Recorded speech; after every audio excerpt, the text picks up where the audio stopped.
Hello, everyone. I'm back again, and I'm so glad to be back as a guest teacher in our journaling class this season. And we're in the winter season, and along with that, unfortunately, comes some seasonal affective disorder for many people. And even if we don't have that, we still kind of get what we term the winter blues. So I thought it might be a good idea to think about some things that might help us get through that period of time and paint along with it. Because if we paint and we label the things that we paint, our subconscious remembers it and we don't have to think hard, we naturally do those things. So I thought we would do a few ideas, pick out the ones that you like, and maybe we can put it in a painting, and that will help you out during some of those blue days. So this is the one that I worked on before. I started with a few different ones. This one that was just kind of like a free form one. This one that was more with line drawings.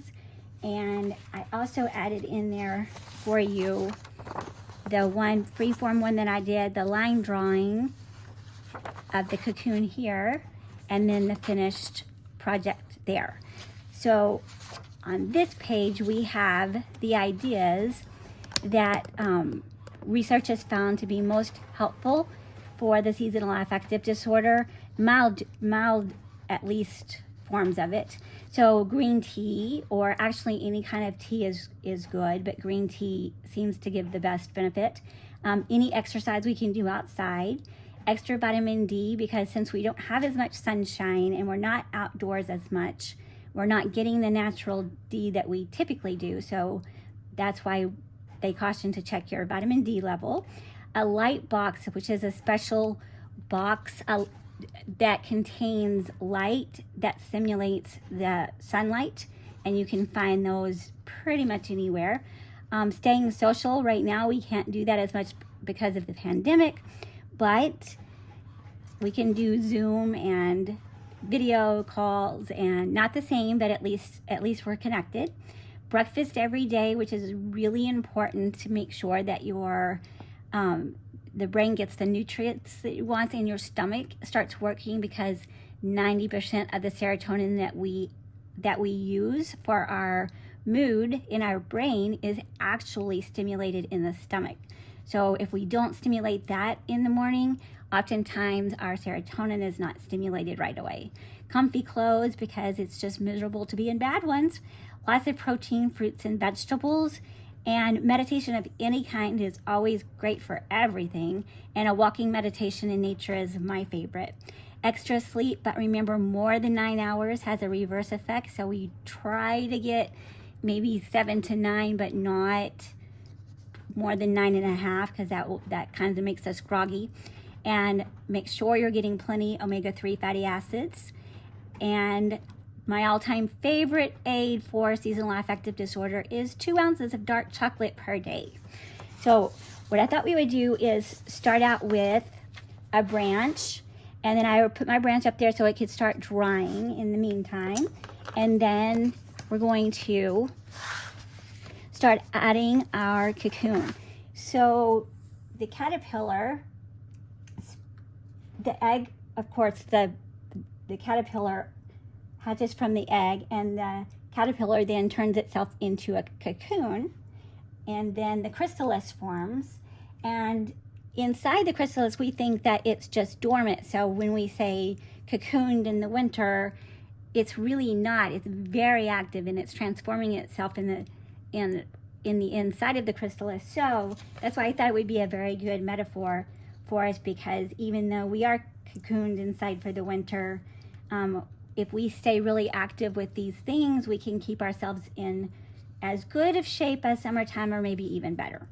Okay, so we're going to start this one, and I'm just going to go with this free form one here and not use any line drawings, which is actually hardly ever what I do, but I'm going to try that today.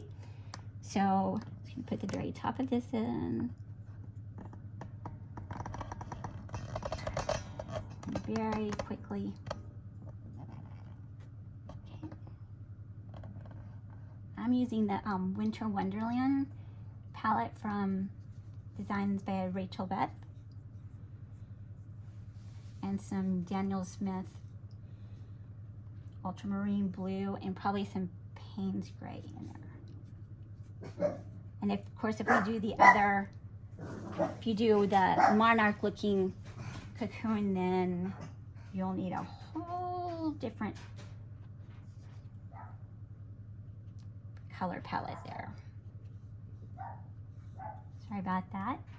It's my 3 Maltipoos that probably are talking to the possum that walks across the fence most nights.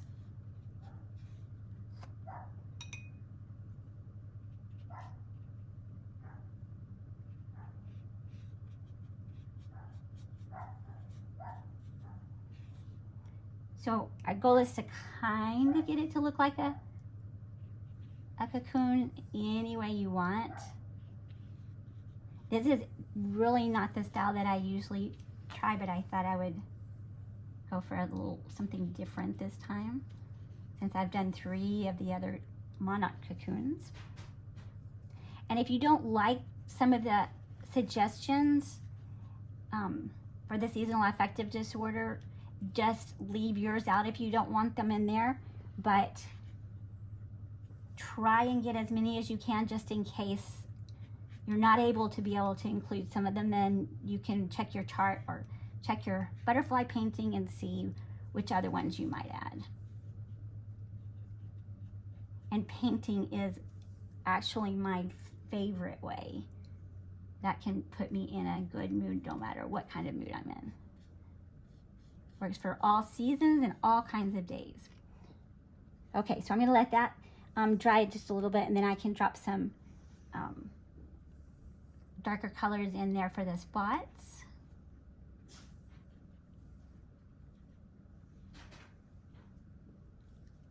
Okay, put a little bit more up here. Okay, then I'm just gonna put some freeform leaves up here so that I can write some of my ideas on. You might actually want to write yours on the cocoon itself, which is absolutely fine, or just like in a journaling situation down the side of it, whatever you would prefer.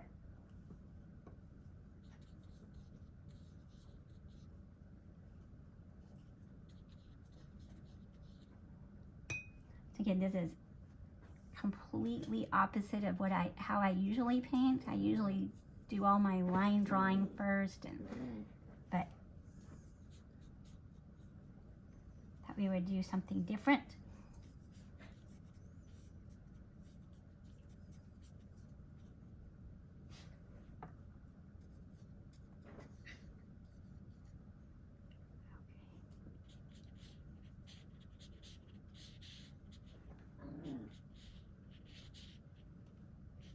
Okay, well, let's let those leaves dry just a little bit so we can go back up and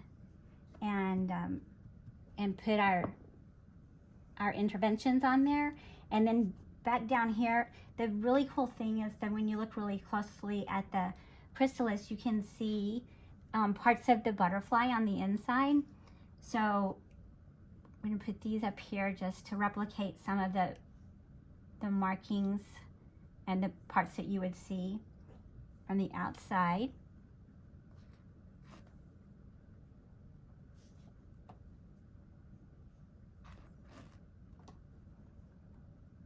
And the wings are actually down in this area.